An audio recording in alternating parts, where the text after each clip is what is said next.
Hello বন্ধুরা, আজ কয়েকদিন হলো আমি তোমাদের পরিবারে যেতে পারিনি বা আমিও ঠিকঠাক করে ভিডিও আপলোড করতে পারিনি।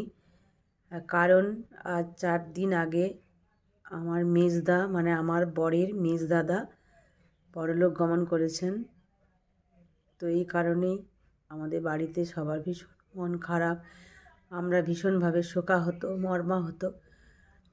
উনি খুব ভালো মানুষ ছিলেন, আশেপাশে সবাই জানে সেটা, কত ভালো মানুষ ছিলেন উনি। তো আমার মনে হয় ভগবান নেই, ভগবান খুব নিষ্ঠুর হয়ে গেছে। কারণ আমি কিছুদিন আগে একটা ভিডিও পোস্ট করেছিলাম, তোমরা নিশ্চয়ই দেখেছো আমার শাশুড়ি মার বয়স কতটা। ওনার বয়স প্রায় 95-96।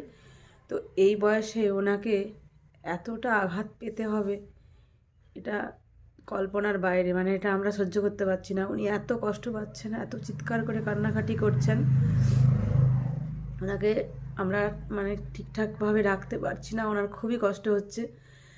তো এই কারণেই বলছি ভগবান খুবই নিষ্ঠুর। কারণ এরকম একজন বয়স্ক মাকে এখনও এতটা আঘাত পেতে হবে, খুবই খুবই কষ্ট লাগছে। প্রত্যেক মায়ের কাছেই তার সন্তান হারিয়ে যাওয়া মানে কতটা দুঃখজনক সেটা বলে বোঝানো যাবে না।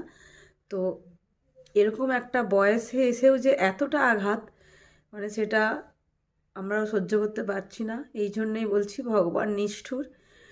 উনি মনে হয় দেখতে পান না যে এরকম একটা মানুষকে এত কষ্ট কী করে দিচ্ছেন উনি।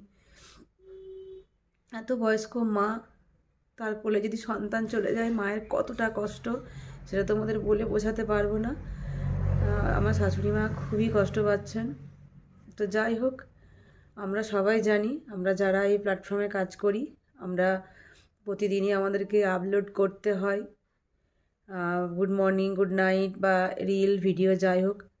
তো এই কয়েকদিন ঠিকঠাকভাবে আমরা মানে আমি আসতে পারিনি।